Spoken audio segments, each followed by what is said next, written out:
Okay, Assalamualaikum guys. Salam sejahtera. Selamat sejahtera. Selamat pagi, selamat petang dan selamat malam kepada semua yang menonton video ni. Okay, semalam saya ada tengok filem Gayung yang kedua. Apa yang saya boleh katakan, filem ni memang dah bagi double. Ataupun yang orang kata, kalau siapa-siapa dah pernah tengok Gayung 1, ada setengah komen, kalau saya sendiri pun ada satu sedikit, serba sedikit kita tengok macam dia lebih membosankan sebenarnya. Dia bukan nak kata ada banyak dari penarik, ada juga, tapi dia lebih mungkin di fasa yang pertama kan, permulaan Datuk Mio, permulaan kita punya apa tu, Beto kan, yang melakonkan watak Mio, Datuk Mio.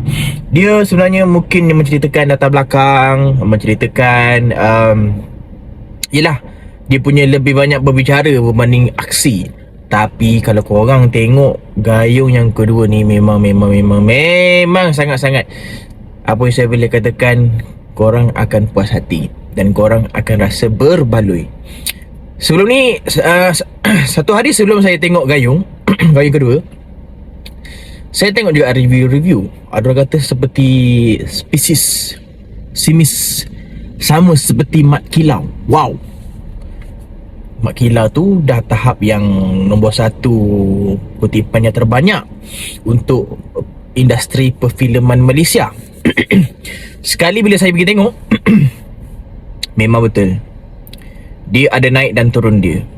Datuk Mio kali ni yang dilakonkan oleh Beto Kushairi, dia ada banyak lagi orang kata rintangan dan ujian dia. Untuk cerita Gayung yang kedua ni, dia kena membasmi rasuah, yang mana rasuah tu dilakukan oleh anggota sendiri sebenarnya, dan ada satu pengkhianatan. Cerita dia simple saja, direct, yang kita faham, tak ada plot twist apa-apa. Tapi kelebihan penceritaan ni, dia kuat dalam cerita tu, yang mana naik turun emosi kita sendiri bila kita tengok Gayung yang kedua ni. Datuk Mio yang dilakukan oleh Beto Kushairi memang sangat-sangat on top. Memang dia membawa karakter yang sangat-sangat baik. Fauzi saya rasa jarang dia ada dalam filem.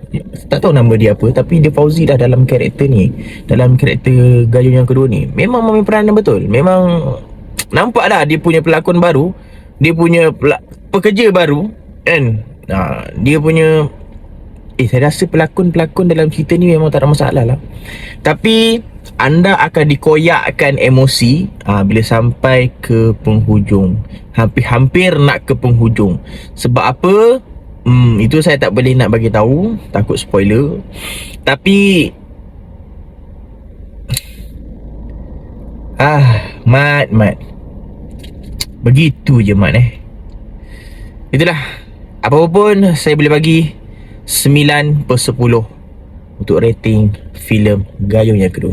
Pergi tengok ramai-ramai, support industri filem kita.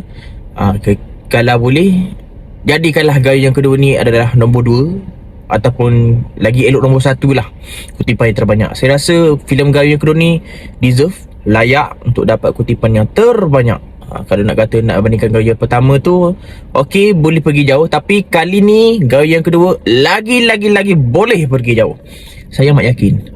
Dan pergi support ramai-ramai. Please, support ramai-ramai, tonton dan ambil pengajaran dekat situ, macam mana silat Gayung ni ditubuhkan, sejarah dia, siapa pengasas dia, yang mana generasi sekarang perlu tahu. Okey, jadi pergi tonton ramai-ramai. Okey, Assalamualaikum dan bye-bye.